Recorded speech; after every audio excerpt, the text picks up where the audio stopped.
ಸಾಕ್ಷಾತ್ ಪರಬ್ರಹ್ಮ ತಸ್ಮೈ ಶ್ರೀ ಗುರುವೇ ನಮಃ. ಎಲ್ಲ ಧ್ಯಾನ ಬಂಧುಗಳಿಗೆ ಶುಭೋದಯ. ಪ್ರಪ್ರಥಮವಾಗಿ ನಮ್ಮೆಲ್ಲರ ನೆಚ್ಚಿನ ಗುರುಗಳಾದ ಜಗದ್ಗುರು ಬ್ರಹ್ಮರ್ಷಿ ಪಿತಾಮಹ ಡಾಕ್ಟರ್ ಸುಭಾಷ್ ಪತ್ರಿಜಿಯವರಿಗೆ ಹಾಗೂ ಗುರುಮಾತಾ ಸ್ವರ್ಣಮಾಲಾ ಪತ್ರಿಜಿಯವರಿಗೆ ನಮಸ್ಕರಿಸುತ್ತಾ, ಆನಾಪಾನಸತಿ ಧ್ಯಾನ ಎಂದರೇನು, ಏಕೆ ಮಾಡಬೇಕು, ಹೇಗೆ ಮಾಡಬೇಕು, ಮಾಡುವುದರಿಂದ ಏನೇನು ಲಾಭ ಎಂದು ನಾವು ತಿಳಿದಿದ್ದೇವೆ. ಅದೇ ರೀತಿಯಾಗಿ ಈ ದಿನ ನಾವೆಲ್ಲರೂ ಸಂಸ್ಕೃತದಲ್ಲಿರುವ ಒಂದು ಮುಖ್ಯವಾದ ಸಂದೇಶವನ್ನು ತಿಳಿದುಕೊಳ್ಳೋಣ ಮಾಸ್ಟರ್ಸ್. ಅದೇನೆಂದರೆ ಧ್ಯಾನಂ ರಕ್ಷತೆ ರಕ್ಷಿತಂ. ಇದನ್ನ ಎಲ್ರು 3 ಸರಿ ಹೇಳೋಣ ಮಾಸ್ಟರ್ಸ್. ಮೊದಲನೇದಾಗಿ ಧ್ಯಾನಂ ರಕ್ಷತೆ ರಕ್ಷಿತಂ. 2ನೇ ಸಾರಿ ಧ್ಯಾನಂ ರಕ್ಷತೆ ರಕ್ಷಿತಂ. ಮತ್ತೊಮ್ಮೆ ಧ್ಯಾನಂ ರಕ್ಷತೆ ರಕ್ಷಿತಂ. ಇದರ ಅರ್ಥವೇನೆಂದರೆ, ನೀವು ಧ್ಯಾನವನ್ನು ರಕ್ಷಣೆ ಮಾಡಿದರೆ ಧ್ಯಾನವು ನಿಮ್ಮನ್ನು ರಕ್ಷಣೆ ಮಾಡುತ್ತದೆ. ಇದು ಹೇಗೆಂದ್ರೆ, ನೀವು ಮರವನ್ನು ರಕ್ಷಿಸಿದರೆ ಮರವು ನಿಮ್ಮನ್ನು ರಕ್ಷಿಸುತ್ತದೆ. ಅದೇ ಪ್ರಕಾರವಾಗಿ ನೀವು ಧ್ಯಾನವನ್ನು ರಕ್ಷಿಸಿದರೆ ಧ್ಯಾನವು ನಿಮ್ಮನ್ನು ರಕ್ಷಿಸುತ್ತದೆ. ಇದು ಕಟು ಸತ್ಯ. ಒಂದು ವೇಳೆ ನೀವು ಧ್ಯಾನವನ್ನು ರಕ್ಷಿಸದೇ ಇದ್ದರೆ ನಿಮ್ಮನ್ನು ರಕ್ಷಣೆ ಮಾಡಲು ಯಾರೂ ಇರುವುದಿಲ್ಲ. ನೀವೇ ಮಾಲೀಕರು. ನೀವು ಆತ್ಮದಿಂದ ಸಂಪೂರ್ಣ ಪ್ರತ್ಯೇಕ. ನೀವು ಆತ್ಮದೊಂದಿಗೆ ಇದ್ದರೆ ಆತ್ಮವು ನಿಮ್ಮನ್ನು ಸಂಪೂರ್ಣವಾಗಿ ರಕ್ಷಿಸುತ್ತದೆ. ನೀವು ಧ್ಯಾನದಲ್ಲಿ ಆತ್ಮದೊಂದಿಗೆ ಒಂದಾಗಿ ಇರುತ್ತೀರಿ. ಇದರಿಂದ ನಮಗೆ ತಿಳಿಯುವುದೇನೆಂದರೆ, ನಾವು ಧ್ಯಾನವನ್ನು ರಕ್ಷಿಸಿದರೆ ಧ್ಯಾನವು ನಮ್ಮನ್ನು ಸಂಪೂರ್ಣವಾಗಿ ಖಂಡಿತವಾಗಿಯೂ ರಕ್ಷಿಸುತ್ತದೆ ಹಾಗೂ ಕಾಪಾಡುತ್ತದೆ. ಮತ್ತೊಮ್ಮೆ ನಾವೆಲ್ಲರೂ ಧ್ಯಾನಂ ರಕ್ಷತೆ ರಕ್ಷಿತಂ 3 ಸಾರಿ ಹೇಳೋಣ ಮಾಸ್ಟರ್ಸ್. ಮೊದಲನೇದಾಗಿ ಧ್ಯಾನಂ ರಕ್ಷತೆ ರಕ್ಷಿತಂ. 2ನೇ ಬಾರಿ ಧ್ಯಾನಂ ರಕ್ಷತೆ ರಕ್ಷಿತಂ. ಮತ್ತೊಮ್ಮೆ ಧ್ಯಾನಂ ರಕ್ಷತೆ ರಕ್ಷಿತಂ. ಇದು ಒಂದು ಅದ್ಭುತವಾದ ಸಂದೇಶ ಮಾಸ್ಟರ್ಸ್. ಧ್ಯಾನವೇ ನಮಗೆ ಎಲ್ಲವನ್ನು ನೀಡುತ್ತದೆ. ಇದೇ ನಿಜವಾದ ಸತ್ಯ ಮಾಸ್ಟರ್ಸ್. ನಾವು ನಮ್ಮನ್ನು ರಕ್ಷಣೆ ಮಾಡಿಕೊಳ್ಳಲು ಬೇರೆಯವರ ಮೇಲೆ ಅವಲಂಬಿತರಾಗಿರುತ್ತೇವೆ, ಬೇರೆಯವರ ಮೇಲೆ ಡಿಪೆಂಡ್ ಆಗಿರ್ತೀವಿ. ಆದರೆ ನಮ್ಮನ್ನು ರಕ್ಷಣೆ ಮಾಡುವವರು ಯಾರು? ನಮ್ಮ ತಂದೆ ತಾಯಿಗಳು ಅಲ್ಲ, ನಮ್ಮ ಪಾಲುದಾರರು ಪಾರ್ಟ್ನರ್ಸ್ ಅಲ್ಲ, ನಮ್ಮ ಪತಿ ಅಲ್ಲ, ನಮ್ಮ ಪತ್ನಿ ಅಲ್ಲ, ನಮ್ಮ ಮಕ್ಕಳು ಅಲ್ಲ, ನಮ್ಮ ಪ್ರಾಣ ಸ್ನೇಹಿತರು ಅಲ್ಲ, ನಮ್ಮ ಅಕ್ಕಪಕ್ಕದವರು ಅಲ್ಲ, ಮೇಲೆ ಕುಳಿತಿರುವ ದೇವರು ಅಲ್ಲ. ನಿಮ್ಮ ಧ್ಯಾನವೇ ಮಾತ್ರ ನಿಮ್ಮನ್ನು ರಕ್ಷಿಸುತ್ತದೆ. 2 ಕಣ್ಣುಗಳನ್ನು ಮುಚ್ಚಿ 2 ಕೈ ಬೆರಳುಗಳನ್ನು ಜೋಡಿಸಿ ನಮ್ಮ ಉಸಿರಾಟವನ್ನು ಗಮನಿಸುವುದೇ ಧ್ಯಾನ. ಏಕೆಂದರೆ ನೀವು ಉಸಿರಾಟದೊಂದಿಗೆ ಒಂದಾದಾಗ ನೀವು ಪ್ರಾಣಶಕ್ತಿಯೊಂದಿಗೆ ಒಂದಾಗುತ್ತೀರಿ. ನಿಮಗೆ ಪ್ರಾಣಶಕ್ತಿಯ ಅಗತ್ಯ ಬಹಳವಾಗಿ ಇರುತ್ತದೆ ಮಾಸ್ಟರ್ಸ್. ಧ್ಯಾನವೆಂದರೆ ಆಕಾಶ ಗಂಗೆಯ ಸ್ನಾನವಿದ್ದಂತೆ. ನೀವು ಧ್ಯಾನ ಮಾಡಿದರೆ ಆಕಾಶ ಗಂಗೆಯಲ್ಲಿ ಶವರ್ ಬಾತ್ ಮಾಡಿದಂತೆ. ಗಂಗಾ ಸ್ನಾನವೆಂದರೆ ನಾವು ಈಗ ಹೇಳಿದ ಧ್ಯಾನ ಗಂಗಾ ಸ್ನಾನ, ಬೇರೆ ಯಾವ ಗಂಗಾ ಸ್ನಾನವೂ ಅಲ್ಲ. ಅಹಮದಾಬಾದ್, ತ್ರಿವೇಣಿ ಸಂಗಮ, ಋಷಿಕೇಶ್, ವಾರಣಾಸಿಯಲ್ಲಿ ಮಾಡುವ ಗಂಗಾ ಸ್ನಾನವಲ್ಲ. ಧ್ಯಾನದಿಂದ ಮಾಡುವ ಗಂಗಾ ಸ್ನಾನವನ್ನು ಯಾರಾದರೂ ಎಲ್ಲಿಯಾದರೂ ಯಾವಾಗಲಾದರೂ ಮಾಡಬಹುದು. ನಿಮ್ಮ ಮನೆಗಳಲ್ಲಿಯೇ ಕಣ್ಣುಗಳನ್ನು ಮುಚ್ಚಿ ಎರಡೂ ಕೈ ಹಾಗೂ ಬೆರಳುಗಳನ್ನು ಜೋಡಿಸಿ ಉಸಿರಾಟವನ್ನು ಗಮನಿಸುವುದೇ ಧ್ಯಾನದ ಗಂಗಾ ಸ್ನಾನ. ನೀವುಗಳು ಪ್ರತಿದಿನ ಹಾಸಿಗೆಯಿಂದ ಎದ್ದ ಕೂಡಲೇ ಮಾಡಬೇಕಾದ ಮೊದಲ ಕೆಲಸ ಕುಳಿತು ಧ್ಯಾನ ಮಾಡುವುದು.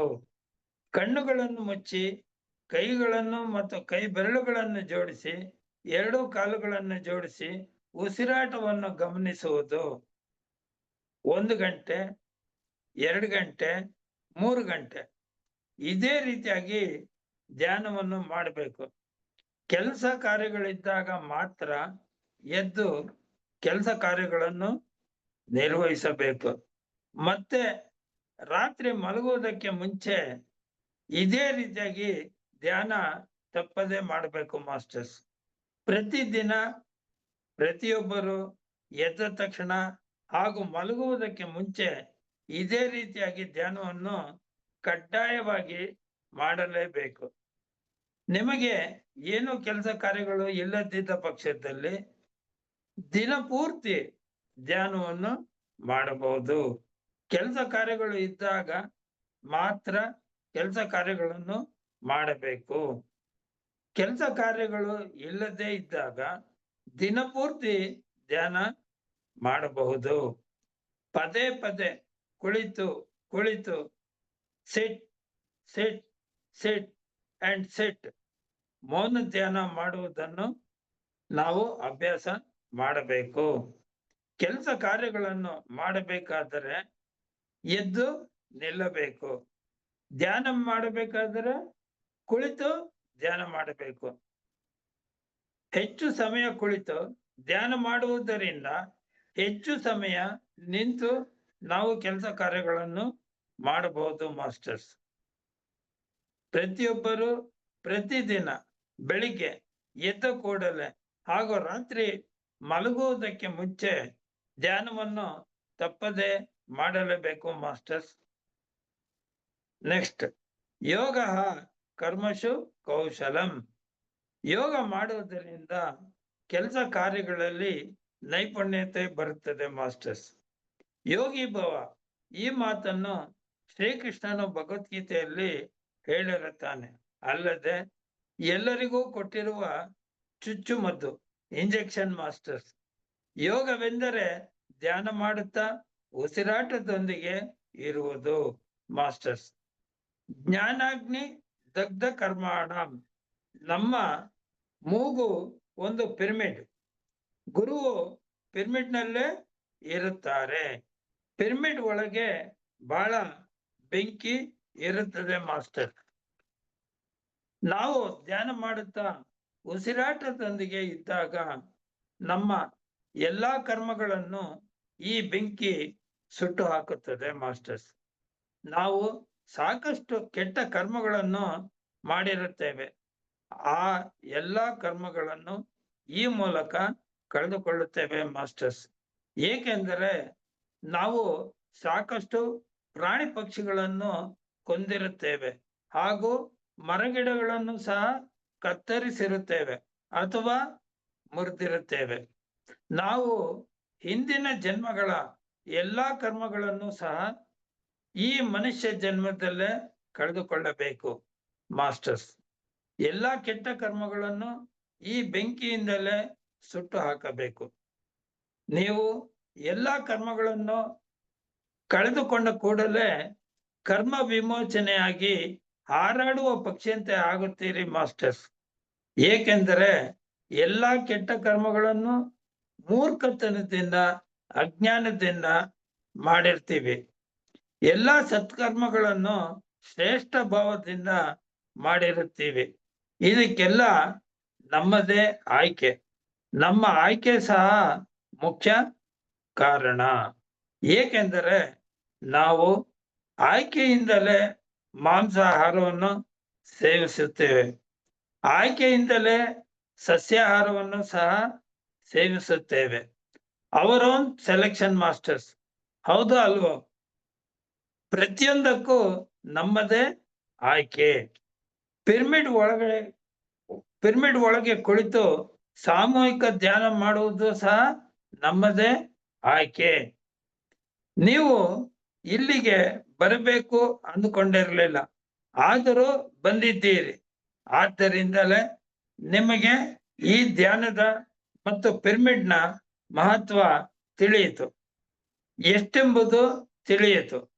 ನೀವು ಪಿರಮಿಡ್ನಲ್ಲಿ ಧ್ಯಾನವನ್ನು ಮಾಡಬೇಕೆಂದು ನಿರ್ಣಯಿಸಿದಾಗ ಮಾತ್ರ ನಿಮಗೆ ಇದರ ಲಾಭಗಳೇನು ಎಂದು ತಿಳಿಯಿತು. ಅದೇ ಪ್ರಕಾರವಾಗಿ ಒಂದು ವೇಳೆ ನೀವು ಪಿರಮಿಡ್ನಲ್ಲಿ ಧ್ಯಾನ ಮಾಡುವುದೇ ಬೇಡ ಎಂದು ತೀರ್ಮಾನಿಸಿದರೆ ಧ್ಯಾನದ ಮಹತ್ವ ಏನೆಂಬುದು ತಿಳಿಯುವುದಿಲ್ಲ ಮಾಸ್ಟರ್ಸ್. ನಿಮ್ಮನ್ನು ಎಲ್ಲಾ ಕಷ್ಟಗಳಿಂದ, ಎಲ್ಲಾ ಸಮಸ್ಯೆಗಳಿಂದ ಬಿಡುಗಡೆ ಮಾಡುವುದೇ ಧ್ಯಾನ ಮಾಸ್ಟರ್ಸ್. ಧ್ಯಾನವೆಂದರೆ ಶ್ವಾಸದ ಮೇಲೆ ಗಮನ. ಇದನ್ನು ಎಲ್ಲರೂ ಅರ್ಥ ಮಾಡಿಕೊಳ್ಳಬೇಕು ಮಾಸ್ಟರ್ಸ್. ಸಾಕಷ್ಟು ಜನರು ಪತ್ರಿಜಿ ಗುರುಗಳ ಬಳಿಗೆ ಬಂದಾಗ, ಓ ಗುರುಗಳೇ, ಓ ಸ್ವಾಮೀಜಿ, ನಮ್ಮ ಕಷ್ಟ ಕಾರ್ಪಣ್ಯಗಳಿಂದ ನಮ್ಮನ್ನು ಬಿಡಿಸಿ ಎಂದು ಗೋಗರಿಯುತ್ತಾರೆ. ಆದರೆ ಅವರಿಗಾಗಿ ನಾನೇನು ಮಾಡಲಾಗುವುದಿಲ್ಲ. ನಿಮ್ಮ ಎಲ್ಲಾ ಸಮಸ್ಯೆಗಳು ಹಾಗೂ ಬಂಧನದಿಂದ ವಿಮುಕ್ತಿಗೊಳಿಸುವುದೇ ನಿಮ್ಮ ಧ್ಯಾನ.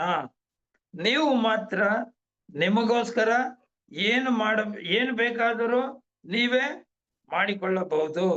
ಇದನ್ನು ತಿಳಿಯಿರಿ ಎಂದು ನಾನು ಹೇಳುತ್ತೇನೆ ಎಂದು ಪತ್ರಿಜಿ ಹೇಳಿದ್ದಾರೆ. ಕಣ್ಣು ಮುಚ್ಚಿ ಧ್ಯಾನ ಮಾಡಿದಾಗ ನಿಮಗೋಸ್ಕರವೇ ನೀವು ಧ್ಯಾನ ಮಾಡುತ್ತೀರಿ ಎಂಬುದನ್ನು ಅರ್ಥ ಮಾಡಿಕೊಳ್ಳಿ. ನಾನು ಬೇರೆಯವರಿಗಾಗಿ ಏನು ಮಾಡಲಾರೆ, ಬೇರೆ ಯಾರು ಸಹ ನಿಮಗೋಸ್ಕರ ಏನನ್ನು ಮಾಡಲಾರರು. ಇದೇ ಕಾನೂನು, ಇದೇ ಪರಮ ಸತ್ಯ ಮಾಸ್ಟರ್ಸ್. ಇದನ್ನು ಎಲ್ಲರೂ ಪಾಲಿಸಬೇಕು. ನಿಮ್ಮ ಧ್ಯಾನ ಮಾತ್ರವೇ ನಿಮ್ಮನ್ನು ಉಳಿಸಲು ಸಾಧ್ಯ, ನನ್ನ ಧ್ಯಾನದಿಂದ ಅಲ್ಲ. ನನ್ನ ಧ್ಯಾನ ನನ್ನನ್ನು ಮಾತ್ರವೇ ಕಾಪಾಡುತ್ತದೆ. ನಿಮ್ಮ ಧ್ಯಾನ ಮಾತ್ರ ನಿಮ್ಮನ್ನು ಕಾಪಾಡುತ್ತದೆ ಮಾಸ್ಟರ್ಸ್. ನಿಮ್ಮ ಪತಿಯಾಗಲಿ, ಪತ್ನಿಯಾಗಲಿ, ಮಕ್ಕಳಾಗಲಿ ನಿಮ್ಮನ್ನು ಕಾಪಾಡಲು ಸಾಧ್ಯವಿಲ್ಲ ಮಾಸ್ಟರ್ಸ್. ಯಾವಾಗ ತಂದೆ ತಾಯಿಗಳು ಮನೆಯಲ್ಲಿ ಧ್ಯಾನ ಮಾಡಲು ಪ್ರಾರಂಭಿಸುತ್ತಾರೋ ಆಗ ಮಕ್ಕಳು ಸಹ ಧ್ಯಾನ ಮಾಡಲು ಪ್ರಾರಂಭಿಸುತ್ತಾರೆ. ನಿಮ್ಮ ಮಕ್ಕಳು ಸಹ ಧ್ಯಾನ ಮಾಡುವಂತೆ ಪ್ರೇರೇಪಿಸುವುದೇ ನಿಮ್ಮ ಕರ್ತವ್ಯವಾಗಿದೆ ಮಾಸ್ಟರ್ಸ್. ಹೆಚ್ಚು ಹೆಚ್ಚು ಧ್ಯಾನ ಮಾಡಿ ಉಸಿರಿನೊಂದಿಗೆ ಒಂದಾಗಿ ಇರುವುದೇ ಧ್ಯಾನ ಗಂಗಾ ಸ್ನಾನ. ನಮ್ಮ ಜೀವನದ ಉದ್ದೇಶ ಮತ್ತು ಜ್ಞಾನೋದಯವನ್ನು ಪಡೆಯಲು ಧ್ಯಾನವೇ ಮುಖ್ಯ ಕಾರಣ. To know the purpose of our life and to get enlightenment, meditation is the only way. ಇದನ್ನ ನಾವು ತಿಳಿದಿದ್ದೇವೆ. ಇದುವೇ ಧ್ಯಾನಂ ರಕ್ಷತಿ ರಕ್ಷಿತಂ ಮಾಸ್ಟರ್ಸ್. ನಾನು ನನ್ನ ಧ್ಯಾನದ ಅನುಭವವನ್ನು ಮಾತ್ರ ಹೇಳಬಹುದು, ಆದರೆ ನಾನು ಯಾರಿಗೂ ಧ್ಯಾನವನ್ನು ಕೊಡಲಾರೆ. ನಿಮ್ಮ ಧ್ಯಾನವೇ ಯಾವಾಗಲೂ ನಿಮ್ಮನ್ನು ಸದಾ ಕಾಪಾಡುತ್ತದೆ. ಪತ್ರಿಜಿಯವರ ಅತ್ಯಂತ ಸರಳ ಹಾಗೂ ಸುಲಭವಾದ ಈ ಧ್ಯಾನದ ಸಂದೇಶವನ್ನು, ಅಂದರೆ ಧ್ಯಾನಂ ರಕ್ಷತಿ ರಕ್ಷಿತಂ ಎಂಬುದನ್ನು ತಿಳಿಸಲು ಅವಕಾಶ ಮಾಡಿಕೊಟ್ಟ PSSM ಮೈಸೂರವರಿಗೂ ಹಾಗೂ ಝೂಮ್ ತರಗತಿಯಲ್ಲಿ ಭಾಗವಹಿಸಿರುವ ಎಲ್ಲ ಧ್ಯಾನ ಬಂಧುಗಳಿಗೂ ಹಾಗೂ ಎಲ್ಲ ಆತ್ಮ ಬಂಧುಗಳಿಗೂ ನನ್ನ ಹೃದಯಪೂರ್ವಕ ನಮನಗಳು. ಜೈ ಹೋ ಪತ್ರಿಜಿ, ಜೈ ಹೋ ಪತ್ರಿಜಿ. ಧ್ಯಾನ ಜಗತ್ ಕಿ ಜೈ, ಧ್ಯಾನ ಜಗತ್ ಕಿ ಜೈ. पिरामिड जगत की जय, पिरामिड जगत की जय, सस्याहार जगत की जय, सस्याहार जगत की जय, सेवा जगत की जय, सेवा जगत की जय। Masters, thank you, thank you, thank you.